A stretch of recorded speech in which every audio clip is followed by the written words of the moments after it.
Have you ever looked in the mirror and felt as if the reflection staring back was only a fragment of who you should be, like pieces of your soul scattered across time, yet never fitting back together? The glass looks whole, but inside it, the image is fractured. You see yourself smiling, but it feels borrowed. You whisper words of strength, but they echo back hollow. And in that quiet space between your heartbeat and your breath, the question lingers like a ghost. Why can't I heal?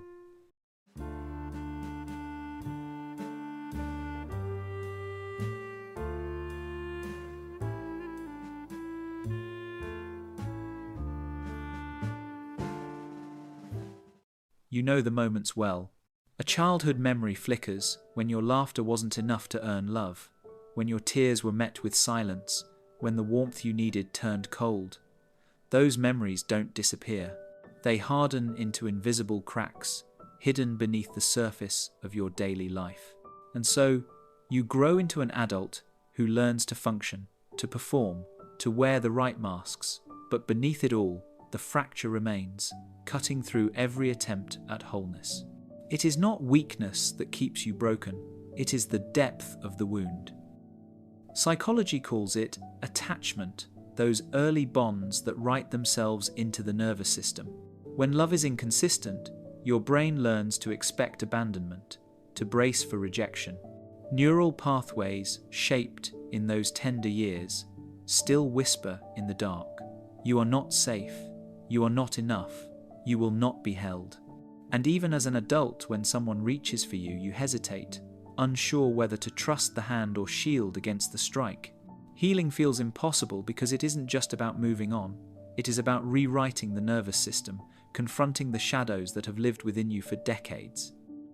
Imagine carrying a mirror cracked since childhood. No matter how carefully you polish it, the lines still spread across the surface, distorting the reflection. You can dress yourself in success, surround yourself with love, or hide behind achievements, but every glance still reminds you of the fracture that cannot be unseen. In the silence of sleepless nights, when distractions fade, the fracture speaks loudest. Loneliness wraps itself around you, even if someone is lying beside you. Doubt claws at the edges of your mind, whispering that no amount of therapy, affirmation, or effort will fill the hollow space where self-worth should be. And so you wonder, if healing is real, why does it feel so unreachable? As though the door to wholeness is always locked, and you've lost the key. Perhaps the truth is this: healing feels impossible not because you lack strength, but because brokenness is older than your memory, woven into your very sense of self. To heal would mean facing not only pain, but the terrifying possibility that the person you thought you were must dissolve to make space for someone new. And so you stand before the fractured mirror, not weak, not hopeless, but standing at the threshold of the hardest question of all. What if the wound is not something to erase, but something to finally understand? What breaks a person is rarely one grand tragedy, but the small, unnoticed wounds that accumulate in silence. Imagine a child sitting cross-legged on the floor, crayons scattered around, holding up a picture they poured their tiny heart into. Their eyes search for approval, for warmth, for recognition. But the parent doesn't look. A phone call, a distracted nod, a sigh that says, "Not now." In that moment, something invisible begins to form a shadow that whispers, "Your voice is too small, your joy is not important, your love must be earned." These moments, so ordinary they pass without memory, carve deep grooves into the nervous system. When you reach for comfort and meet only silence, the brain makes a note: reaching is dangerous. When love arrives only on condition, when you behave, when you succeed, when you are quiet enough, the child begins to learn that love is not a birthright, but a performance. And so, before you even know the words, the lesson is etched into you. You are not enough unless you prove it. Psychology names it attachment, but you know it as the invisible language of survival. Some children, anxious for closeness, grow into adults who cling too tightly, terrified that every silence means abandonment. Others, burned by rejection, build distance into their bones, avoiding intimacy before it can wound them again. Both paths are shaped by the same root, the fear that love is fragile, unreliable, unsafe. Neuroscience shows that these repeated experiences wire themselves into the developing brain, strengthening pathways of hypervigilance, distrust, and shame. What feels like just who you are is often the echo of who you had to be. Picture the child again. Years pass, but the longing remains. They smile when praised, they shrink when criticized, they keep searching for that missing warmth. They carry a garden inside them, but the soil has been left unwatered. Plants still grow, but thin, fragile, bending toward any source of light, even if it burns. This is the silent wound, the deprivation of consistent love, the absence of unconditional safety. And because the wound was carved before memory, you carry it without knowing its shape, like a ghost pressing on your chest. Perhaps the most haunting part is that these wounds do not stay behind in childhood. They stretch, they travel, they follow you into adulthood wearing new disguises. The child who once drew pictures no one noticed grows into the adult who works tirelessly, craving validation. The one who learned that closeness hurts becomes the partner who withdraws at the first sign of conflict. The patterns look different, but their roots are the same, buried deep in the soil of early life, where love was scarce and belonging uncertain. And so the fracture begins here, quietly, in the unseen moments of childhood, not in what was said, but in what was never spoken, not in grand betrayals, but in the silences that hollowed you out. These wounds, born in the smallest of absences, do not fade with time. Instead, they learn to wear a mask. And that mask is what you begin to call adulthood. Have you noticed how, as you grow older, you become a master of disguises, not the playful kind, but the kind stitched from survival? What began in childhood as silent wounds transforms into carefully crafted masks. You smile when you feel empty. You nod when you want to scream. You say yes when every part of you aches to say no. And slowly, the world comes to know not your true face, but the mask you learn to wear. For some, the mask is achievement. You work harder, run faster, collect accomplishments like armor, believing that if you can pile enough trophies around the fracture, no one will notice the hollow underneath. For others, the mask is perfection.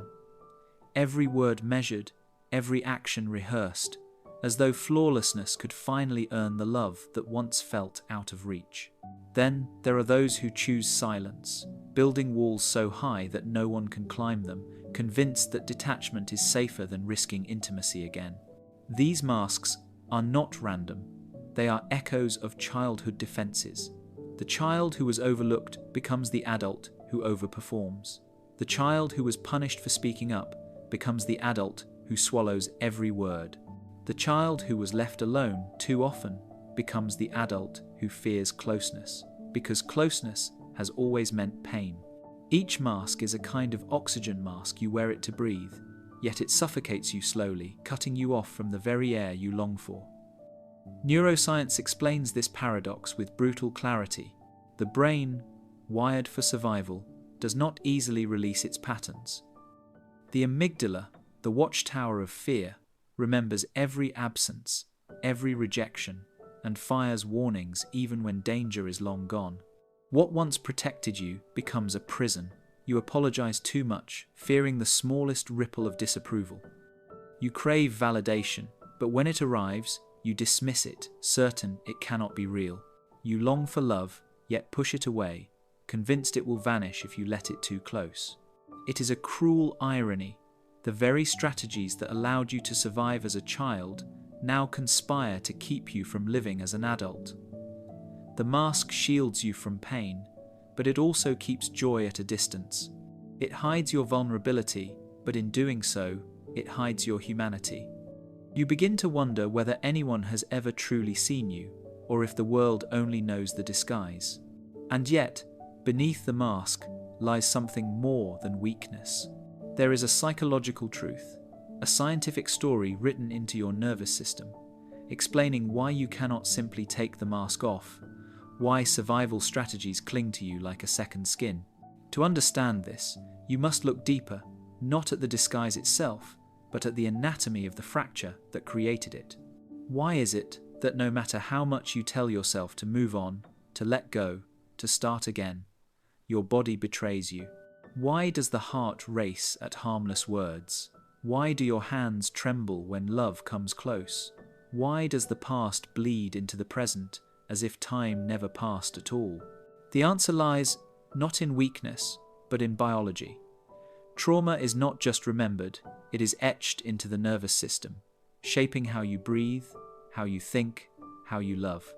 Neuroscience has shown that when you experience early wounds, your brain rewires itself for survival. The amygdala, the brain's alarm system, becomes hyperactive, scanning every face, every silence, every pause for danger. Even when the danger is long gone, the alarm does not quiet. Your body releases cortisol, stress flooding your system in endless loops, as if you are still that child reaching for comfort and finding only emptiness. These chemical storms become your baseline, so familiar you don't notice them until exhaustion weighs you down like chains. Psychologists call this complex PTSD, the invisible aftermath of repeated wounds rather than a single event. It is not the loud explosion that breaks you, but the steady drip of neglect, the quiet suffocation of conditional love. Over time, the psyche splits, creating what some call the inner child, the part of you still frozen in the moment of abandonment, still crying for a hand that never came. Dissociation follows, like a fog wrapping around the mind, allowing you to function while keeping the raw pain hidden. But in keeping it hidden, you also keep yourself divided. Think of how this fracture plays out in love. Someone reaches for you, and instead of safety, you feel panic. Your amygdala sounds the alarm. This is dangerous. This will end. You cannot trust this warmth, and so you sabotage the very closeness you crave. Or consider the work of healing itself. You sit in therapy, you journal, you meditate, but the process feels exhausting, almost unbearable. That is because healing requires reopening neural pathways scarred by years of survival, pulling memory from the dark and asking your body to believe that safety is finally here. It is like asking a soldier to stop ducking when they hear fireworks. It is possible, but it takes time, repetition, and patience far greater than most people realize. The science is clear. Your patterns are not flaws, but adaptations. They were carved into your biology by experiences you did not choose. And yet, knowing this does not erase the suffering. Understanding the fracture does not mend the mirror. It only reveals how deep the crack runs, how thoroughly the body and mind have been shaped by absence, rejection, or shame. And this is where the truth grows darker. For if science can explain the fracture, it cannot protect you from what lies beneath it, the shadowed side of survival, where the very strategies that kept you alive begin to destroy you from within. Why is it that the moment you reach for healing, a part of you recoils as if from fire? Why does the very path that promises freedom feel like walking barefoot across broken glass?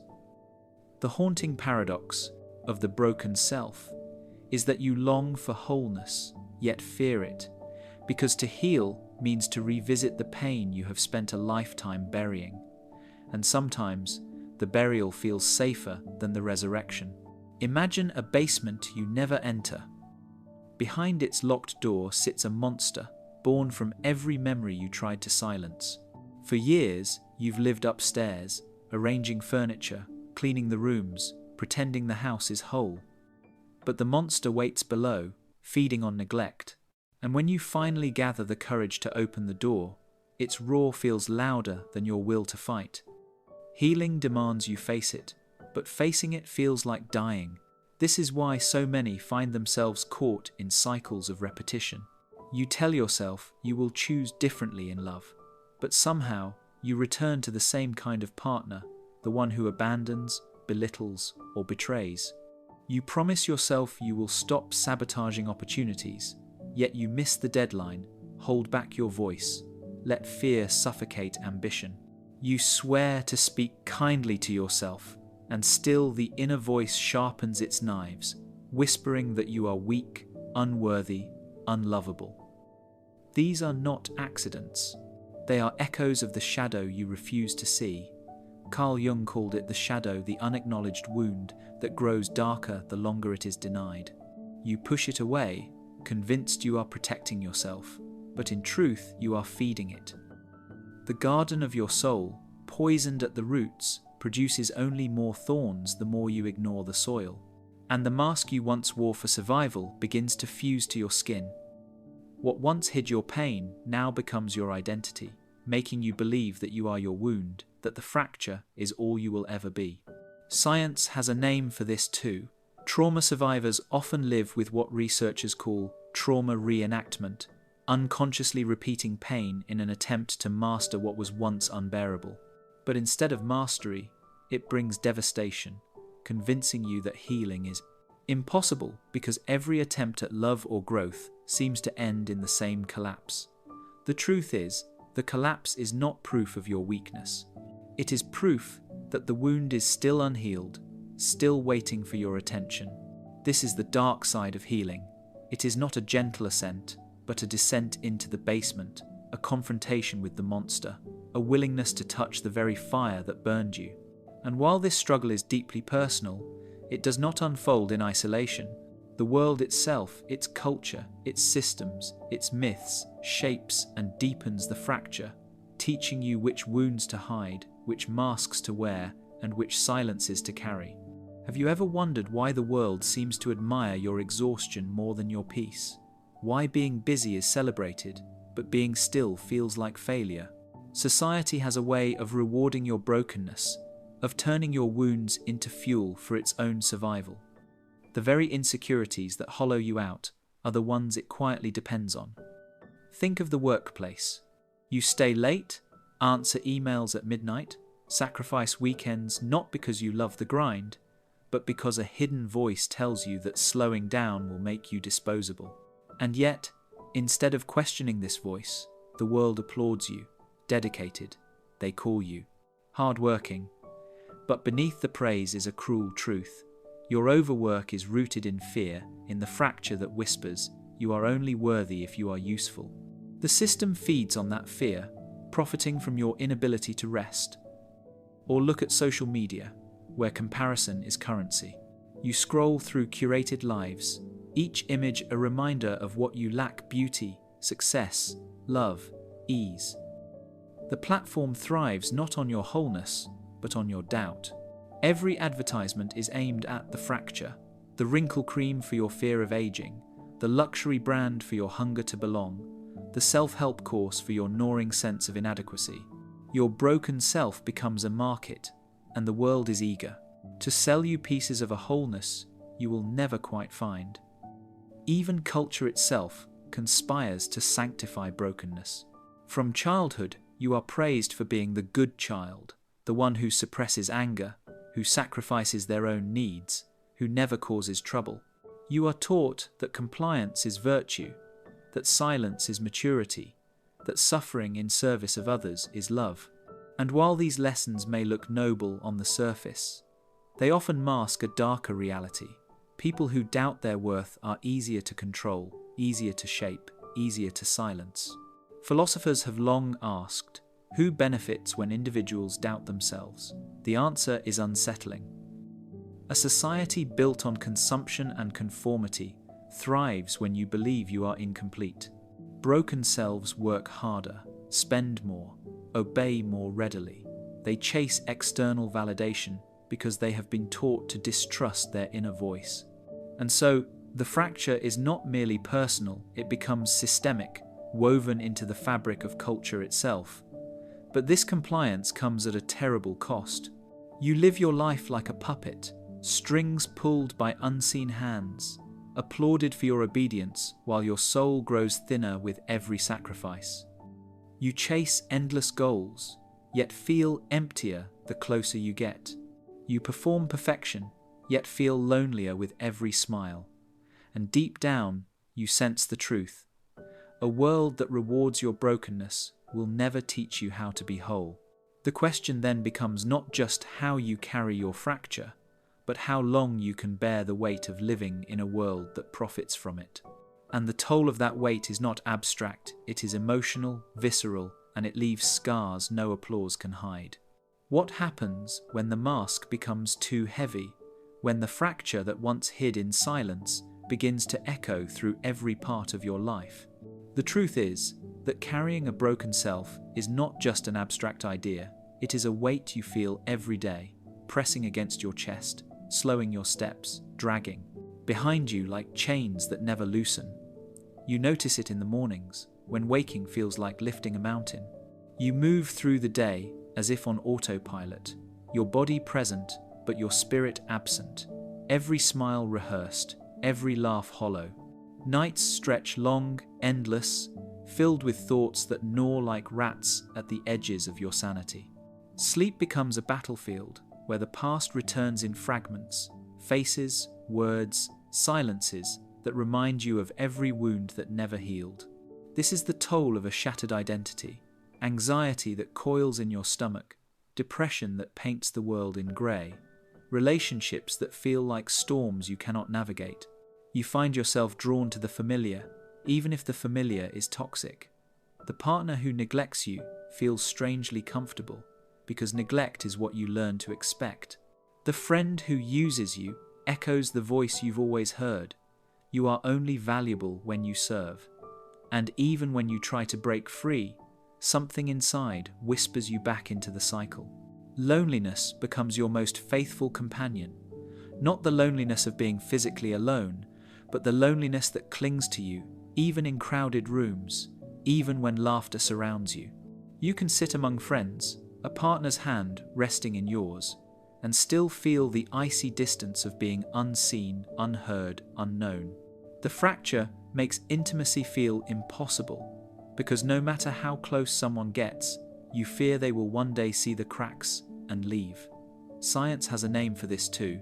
Psychologists speak of emotional exhaustion, of how the nervous system burns out under constant vigilance. Your body, always braced for rejection or abandonment, begins to tire like a soldier who never leaves the battlefield. Over time, this exhaustion shapes your identity itself. You don't just feel broken, you begin to believe you are broken. And that belief is perhaps the heaviest weight of all. Yet, beneath this weight, a quiet truth waits. Healing does not mean erasing the fracture, nor pretending the chains were never there. It means learning to carry them differently, to see the cracks not as evidence of failure, but as part of your story. The toll of the broken self is real, crushing, undeniable, but it does not have to be the end of your journey, because even the heaviest chains can shift, even the darkest nights give way to dawn. And there is a way not to undo what has been lived, but to live with it in a way that no longer destroys you. What if healing was never about becoming someone new, but about learning to live with who you already are? What if the cracks in you were not proof of weakness, but the very lines that could be filled with gold? You have spent years trying to erase the fracture, to silence the voice that tells you you are broken. But perhaps the answer is not erasure, it is reassembly. Picture the Japanese art of Kintsugi, where shattered pottery is repaired not with invisible glue, but with veins of gold. The break is not hidden, it is highlighted, transformed into beauty. The bowl does not pretend it was never broken. It becomes something more because of its fracture, not in spite of it. And maybe your life is not so different. Healing is not a return to who you were before the wound. It is the slow, patient art of becoming something stronger, something richer, something more whole, precisely because of the cracks you carry. The path is not quick, nor is it easy. It begins with boundaries, the quiet act of telling the world, this is where I end and where you begin. For the child in you who never felt safe to say no, this is revolutionary. It continues with the work of turning inward, meeting the inner child you once abandoned. You imagine sitting beside them, hearing their fears, offering the comfort that was once denied. Psychology calls it reparenting, but to you, it feels like holding yourself for the first time. There is also the shadow, the monster you've kept in the basement. Instead of locking it away, you begin to invite it into the light. Jung spoke of integration, not destroying the shadow, but acknowledging it, giving it a voice so that it no longer controls you in silence. Each time you turn toward it, instead of away, you reclaim a piece of yourself. Therapy, meditation, reflection, all of these can become tools in this slow art. But at its core, healing is not about becoming the idealized version of yourself you have always imagined. It is about peeling away the mask, softening the armor, and accepting the raw humanity beneath. You are not a project to be perfected. You are a person to be understood, and when you begin to see the cracks not as failures, but as history, when you stop asking, "How do I erase this?" and start asking, "How do I carry this with grace?" that is when the fracture begins to change. It does not vanish. It becomes part of your story, a scar that whispers survival instead of shame. Because healing is not about erasing the wound. It is about making peace with the fact that the wound is part of you. And in that acceptance, you find something deeper, not just recovery, but a truth that stretches beyond psychology, into philosophy, into the timeless question of what it means to be human. What if healing feels impossible because it was never meant to be about erasing scars? What if the real art of living lies not in undoing the wound, but in learning how to carry it with grace? You spend your life searching for the day when the pain will vanish, when the fracture will seal, when the shadows will finally let you go. But perhaps that day will never come, not because you are broken beyond repair, but because the scar itself is part of the story you were always meant to tell. Think of the scar on a tree trunk. It marks the place where lightning struck, where branches once snapped in a storm. The scar never fades, but the tree still grows, still reaches for the sky, its rings of survival expanding around the wound. You are not so different. Your fractures are not the end of you. They are the places where your strength has taken root, where your soul has stretched to survive. Carl Jung once said that one does not become enlightened by imagining figures of light, but by making the darkness conscious. The wound you carry is not an enemy. It is a mirror, showing you where you were hurt and where you still long to be whole. To reject it is to reject yourself. To accept it is to step into a deeper kind of freedom, the freedom of no longer needing to be unscarred. Nietzsche, too, spoke of this paradox. Out of suffering, he wrote, have come the strongest souls. The most massive characters are seared with scars. Your pain has carved into you not emptiness, but depth. It has given you the capacity to feel more fully, to see more clearly, to love more fiercely, because you know what it means to live without. The broken self is not a flaw in your design. It is the doorway through which you discover your humanity. So perhaps healing is not about becoming the person you were before you were hurt. Perhaps it is about becoming someone who carries the hurt with dignity, who weaves it into meaning, who no longer hides the crack but lets the light shine through it. Like Kintsugi pottery, your fractures can gleam not because they disappeared, but because you dared to honor them as part of your wholeness. You are not broken because you still feel pain. You are alive because you still feel it all. And the fact that you are here, listening, searching, holding on despite the weight that is proof of your survival, not your failure. Maybe the most haunting truth of all is also the most beautiful. You were never meant to be unscarred. You were meant to be human. And in that, you are already whole.